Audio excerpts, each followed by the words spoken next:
परवानगी नाकारली तरीही हुतात्मा स्मारकात तिरंगा फडकवला. नाशिक शहर काँग्रेस सेवा दलाचा क्रांतिदिनी ठाम निर्धार. नाशिक शहर काँग्रेस सेवा दलाच्या वतीने 9 ऑगस्ट क्रांती दिनानिमित्त नाशिक रोड येथील हुतात्मा स्मारक येथे थोर हुतात्म्यांना अभिवादन करण्यात आले.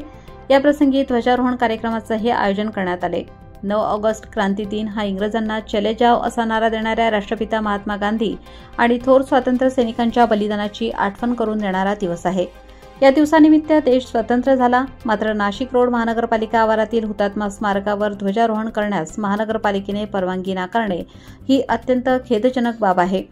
आम्ही हुतात्मा स्मारकावर ध्वजारोहण करण्यासाठी मनपाकडे परवानगी मागितली होती. मात्र मनपाने शासकीय कार्यालयात ध्वजारोहण होणार नाही असे कारण देत परवानगी नाकारली.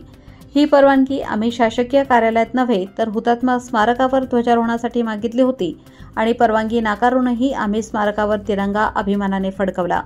एकीकडे केंद्र सरकार हर घर तिरंगा असा नारा देते तर दुसरीकडे 9 ऑगस्ट क्रांतीदिनी हुतात्मा स्मारकावर राष्ट्रध्वज फडकवण्यास परवानगी नाकारली जाते. हे पुन्हा एकदा गुलामीच्या मानसिकतेत वावरण्याचे चित्र दर्शवते.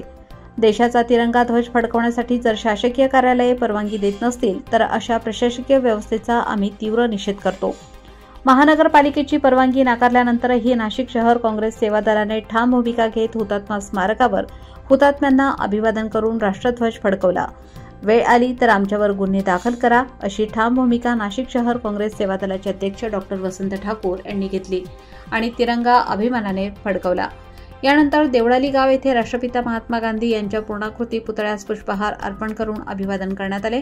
या कार्यक्रमास नाशिक शहर काँग्रेस सेवा दलाचे अध्यक्ष डॉ. वसंत ठाकूर, महाराष्ट्र प्रदेश काँग्रेस अनुसूचित जाती जमाती विभागाचे उपाध्यक्ष सुरेश मारू, काँग्रेस पक्षाच्या ज्येष्ठ नेत्या कुसुमताई चव्हाण, नाशिक रोड ब्लॉक काँग्रेस सेवा दलाचे अध्यक्ष सिद्धार्थ गांगुर्डे, नाशिक शहर काँग्रेसचे सरचिटणीस कामिल इनामदार, काँग्रेसचे ज्येष्ठ नेते डॉ. सुरेश पाटील, मध्य नाशिक काँग्रेस सेवा दलाचे अध्यक्ष संतोष हिवाळे, उमेश चव्हाण, लहुजी जाधव, जावेद अली, शाबुद्दीन शेख, प्रकाश चंदनसे, राजन मनसोडे, सुभाष पाईकराव, शाहिद शेख, दत्ता कासार, निशिकांत कदम आदी काँग्रेस सेवा दलाचे पदाधिकारी उपस्थित होते.